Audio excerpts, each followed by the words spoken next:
문을 한번 열어준 뒤 그 사람이 나간 후에야 차라리 처음부터 거절할 걸 하고 후회해 본 적 있으십니까? 집은 그대로인데 마음이 먼저 무너졌던 경험 말입니다. 이 영상을 끝까지 보시면 가까운 사람과의 관계를 끊지 않으면서도 내 집과 내 노후를 지키는 기준이 무엇인지 분명히 알게 되실 겁니다. 왜 어떤 사람은 들여서는 안 되고 어디까지가 배려이고 어디서부터가 위험인지 헷갈렸던 기준이 또렷해질 것입니다. 나이가 들수록 사람의 온기가 그리워집니다. 집 안에 불이 켜져 있고 말소리가 들리면 괜히 덜 외로운 것 같고 살아있다는 느낌도 듭니다. 그래서 우리는 가족에게, 오래된 친구에게 생각보다 쉽게 집의 문을 엽니다. 며칠이면 괜찮겠지, 잠깐이니까 하면서 말입니다. 하지만 정약용 선생은 이렇게 말합니다. 가장 큰 화는 먼 데서 오는 것이 아니라 가까워서 경계를 풀어버린 곳에서 시작된다고 말입니다. 우리는 오랫동안 가까울수록 더 내어주고 더 참아야 한다고 배워왔지만 그 선택이 노후의 평온을 조금씩 갉아먹고 있다는 사실은 잘 이야기되지 않았습니다. 실제로 노년기에 생기는 갈등을 들여다보면 큰 사건보다 아주 조용한 불편에서 시작된 경우가 많습니다. 잠이 흐트러지고 생활 리듬이 무너지고 어느 순간 내 집인데도 마음 편히 쉬지 못하게 되는 변화 말입니다. 그래서 오늘은 가까운 사람을 함부로 집에 들였을 때 왜 반드시 문제가 생기는지 정약용 선생의 가르침과 함께 한 사람의 이야기를 따라가 보려 합니다. 이제부터가 본격적인 이야기의 시작입니다. 집은 사람을 쉬게 해야 하는 곳이지 사람 때문에 더 피곤해지는 곳이어서는 안 됩니다. 이것이 정약용 선생이 말한 집안 다스림의 가장 기본이었습니다. 선생은 집을 두고 이렇게 말합니다. 집은 몸이 아니라 마음이 먼저 쉬는 곳이라고 말입니다. 그런데 우리는 이 기본을 너무 쉽게 잊습니다. 가까운 사람이라는 이유 하나만으로 그 사람의 편안함을 먼저 챙기고 정작 내 마음의 상태는 뒤로 밀어버립니다. 경기도에 사는 67세 박정호 씨의 이야기입니다. 퇴직 후 아내와 둘이 조용히 살던 박 씨는 어느 날 오랜 친구의 전화를 받았습니다. 잠깐만 머물다 가겠다는 말이었습니다. 박 씨는 고민하지 않았습니다. 친구 사이에 그 정도도 못해주겠느냐는 생각이 먼저 들었기 때문입니다. 처음 며칠은 괜찮았습니다. 오랜만에 나누는 이야기, 함께 먹는 식사도 나쁘지 않았습니다. 하지만 시간이 지나자 박 씨는 이상한 변화를 느끼기 시작했습니다. 아침에 일찍 일어나고 싶어도 눈치를 보게 되었고 TV 소리 하나에도 괜히 신경이 쓰였습니다. 내 집인데도 마음대로 움직이지 못하는 느낌이 들기 시작한 것입니다. 정약용 선생은 말합니다. 집안의 주인이 스스로를 불편하게 여기기 시작하면 그 집은 이미 기운이 흐트러진 것이라고 말입니다. 집의 평온은 돈으로도 관계로도 대신할 수 없습니다. 박 씨는 스스로에게 물었다고 합니다. 내가 지금 배려를 하고 있는 것인가? 아니면 나를 소모시키고 있는 것인가? 그 질문 앞에서 박 씨는 비로소 깨달았습니다. 집은 함께 쓰는 공간이 아니라 내가 회복해야 할 마지막 공간이라는 사실을 말입니다. 이때 필요한 선택은 관계를 끊는 것이 아닙니다. 집의 역할을 분명히 하는 것입니다. 만남은 밖에서 이어가되 집은 나를 위한 자리로 남겨두는 것. 이 작은 기준 하나가 노후의 평온을 지켜주는 큰 울타리가 됩니다. 하지만 문제는 여기서 끝나지 않습니다. 집의 문을 열어주는 순간 단순히 공간만 내어주는 것이 아니라 보이지 않는 힘의 균형까지 함께 흔들리기 시작하기 때문입니다. 다음 이야기에서는 그 미묘한 변화가 어떻게 관계의 주도권을 바꾸는지 조금 더 깊이 들여다보겠습니다. 집에 사람을 들이는 순간 눈에 보이지 않는 질서 하나가 조용히 바뀌기 시작합니다. 처음에는 잘 느껴지지 않습니다. 오히려 내가 너무 예민한 건 아닐까 스스로를 탓하게 됩니다. 정약용 선생은 이런 상황을 두고 경계가 무너지면 얘가 무너지고 얘가 무너지면 집안의 중심이 흔들린다고 말했습니다.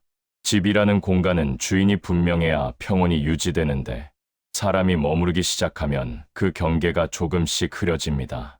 부산에 사는 69세 이순자 씨의 이야기입니다. 딸이 잠시만 지내겠다고 아이를 데리고 들어왔을 때 순자 씨는 반가운 마음이 먼저였습니다. 며칠이면 괜찮겠지. 엄마 집인데 하면서 말입니다.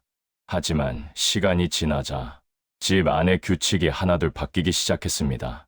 TV 채널은 아이가 보는 쪽으로 고정되었고 식사 시간도 딸 가족의 생활에 맞춰 흘러갔습니다.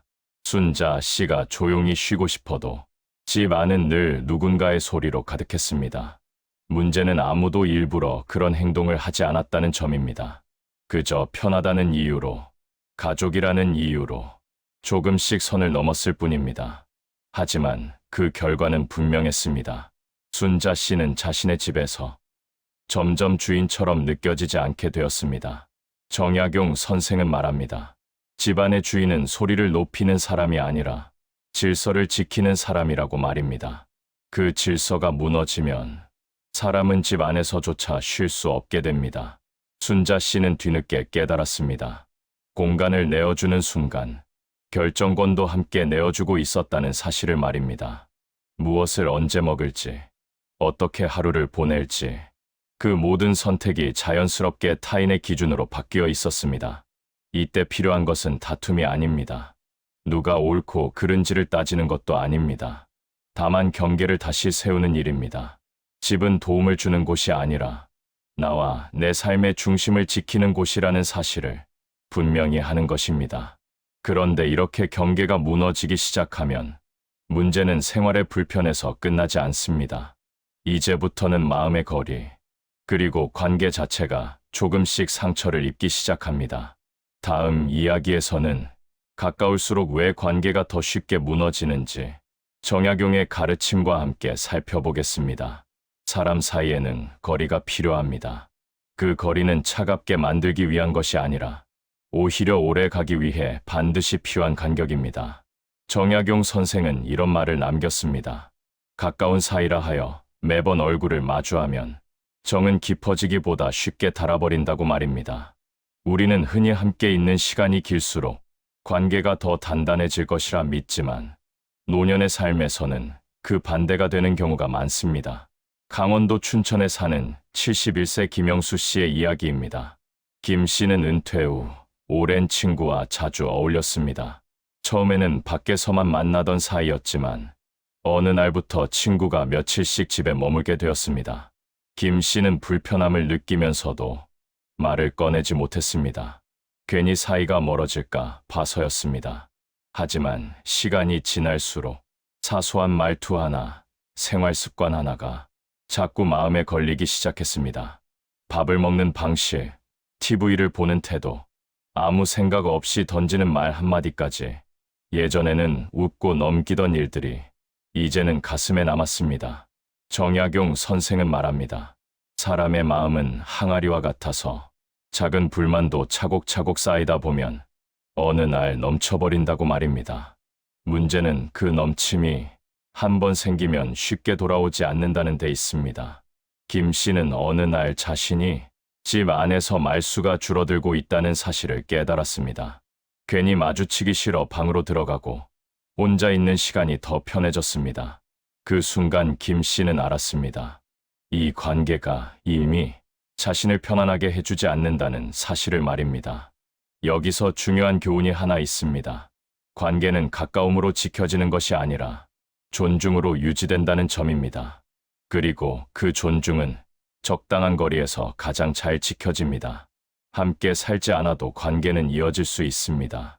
오히려 함께 살지 않기에 서로를 좋은 기억으로 남길 수 있습니다.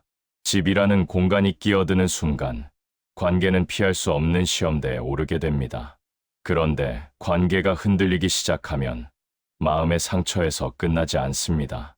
이제부터는 눈에 보이는 현실, 특히 돈과 생활의 문제가 조용히 고개를 들기 시작합니다. 다음 이야기에서는 집에 사람을 들였을 때 왜 경제적인 불안까지 따라오는지 함께 살펴보겠습니다. 사람을 집에 들이면 가장 먼저 변하는 것은 분위기지만 가장 늦게 그리고 가장 깊게 남는 것은 돈의 문제입니다. 정약용 선생은 재물을 두고 이렇게 말했습니다. 작은 새는 큰 둥지를 탐내지 않듯 분수에 맞지 않는 부담은 결국 화를 부른다고 말입니다. 노후의 돈은 여유가 아니라 안전입니다. 그 안전이 흔들리면 마음부터 불안해집니다. 전북에 사는 70세 최문식 씨의 이야기입니다. 아들이 사업이 어렵다며 가족과 함께 잠시만 머물게 해달라고 했습니다. 부모 마음에 거절할 수 없었습니다. 처음에는 밥 한 끼 더 차리는 정도로 생각했습니다. 하지만 시간이 지나자 전기세와 가스비가 눈에 띄게 늘었고 식비와 생활용품, 지출도 커졌습니다. 누군가 일부러 요구하지 않았는데도 집 안에서 쓰는 모든 것이 당연하다는 듯 빠르게 소모되었습니다. 문제는 그 다음이었습니다. 최 씨는 계산기를 두드리며 고민하기 시작했지만 차마 돈 이야기를 꺼낼 수 없었습니다. 가족에게 생활비를 말하는 순간 인색한 사람이 될 것 같았기 때문입니다. 정약용 선생은 말합니다. 말하지 못하는 부담은 반드시 마음의 병이 되어 돌아온다고 말입니다. 참는다고 해결되는 일은 노후의 돈 문제에는 없습니다. 최 씨는 밤마다 생각했다고 합니다. 이대로 괜찮을까? 병원비가 늘어나면 어떻게 하지?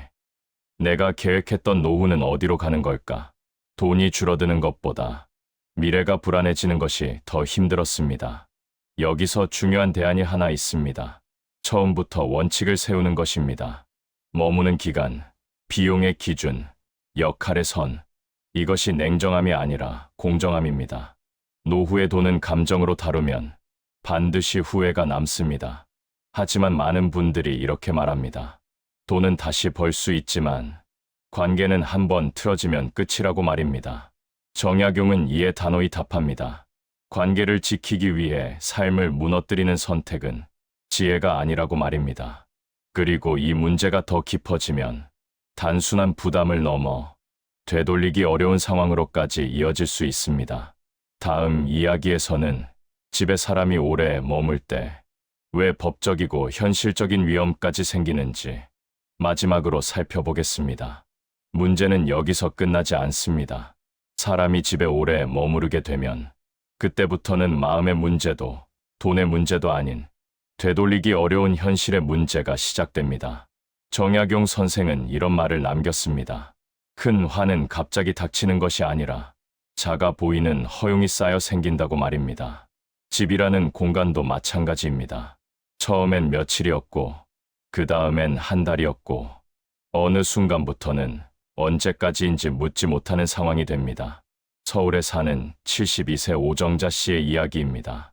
친척이 잠시 머물 곳이 없다며 들어왔을 때 정자 씨는 사람 좋게 웃으며 문을 열어주었습니다. 처음엔 고맙다는 말도 했고 나중에 꼭 나가겠다고도 했습니다. 하지만 시간이 지나자 그 말은 점점 흐려졌습니다. 집 안 물건을 마음대로 쓰기 시작했고 우편물도 이 집으로 오기 시작했습니다. 정자 씨가 조심스럽게 말을 꺼내면 여기서 살라고 한 것도 아니잖아요 라는 말이 돌아왔습니다. 그 순간 정자 씨는 알았습니다. 이 집의 주인이 누구인지, 그 경계가 이미 무너졌다는 사실을 말입니다. 정약용 선생은 말합니다. 한 번 흐려진 경계는 두 번 다시 쉽게 바로 서지 않는다고 말입니다.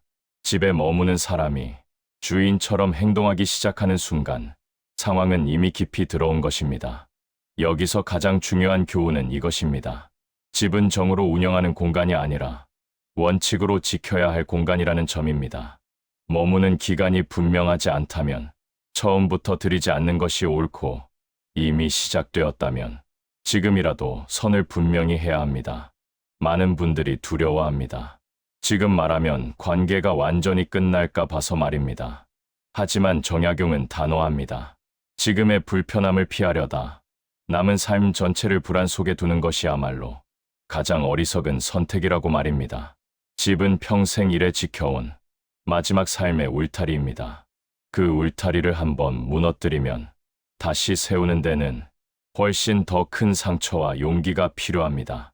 이제 마지막으로 이 모든 이야기를 하나로 정리해 보려 합니다. 가까운 사람을 함부로 집에 들이지 말라는 말의 진짜 뜻이 무엇인지 정약용 선생의 가르침으로 마무리해 보겠습니다. 정약용 선생의 가르침을 따라 여기까지 이야기를 함께 걸어왔습니다. 그가 말하고자 했던 핵심은 단순합니다. 사람을 멀리하라는 것이 아니라 삶의 중심을 잃지 말라는 것이었습니다. 가까운 사람을 함부로 집에 들이지 말라는 말은 정이 없어서가 아니라 지혜가 필요하기 때문입니다. 집은 사람을 맞이하는 장소이기 전에 내가 무너지지 않기 위해 지켜야 할 마지막 공간입니다. 노년의 삶은 더 이상 참고 버티는 시기가 아닙니다. 남은 시간을 누구의 눈치도 보지 않고 내 리듬대로 살아도 되는 시기입니다. 그런데도 여전히 가족이니까, 친구니까 하며 내 평온을 뒤로 미루고 있다면 그 선택이 과연 나를 위한 것인지 한 번쯤은 물어야 합니다. 정약용 선생은 말합니다. 집안에 화기가 있어야 사람의 마음도 오래 간다고 말입니다. 그 화기는 누군가를 계속 들여서 생기는 것이 아니라 불필요한 부담을 덜어낼 때 지켜집니다. 이제는 이렇게 말해도 괜찮습니다. 관계는 소중하지만 집은 더 소중하다고 말입니다. 밖에서는 얼마든지 만나고 웃을 수 있지만 집만큼은 나를 위해 남겨두는 것, 그것이 이기심이 아니라 노후를 지키는 가장 단단한 선택입니다. 오늘 이야기가 마음에 남으셨다면 구독과 좋아요, 알림 설정으로 함께 해주세요. 앞으로도 정약용의 가르침처럼 조용하지만 삶을 바로 세우는 지혜를 계속 전해드리겠습니다. 오늘 밤 당신의 집에서 당신이 가장 편안하시기를 바랍니다.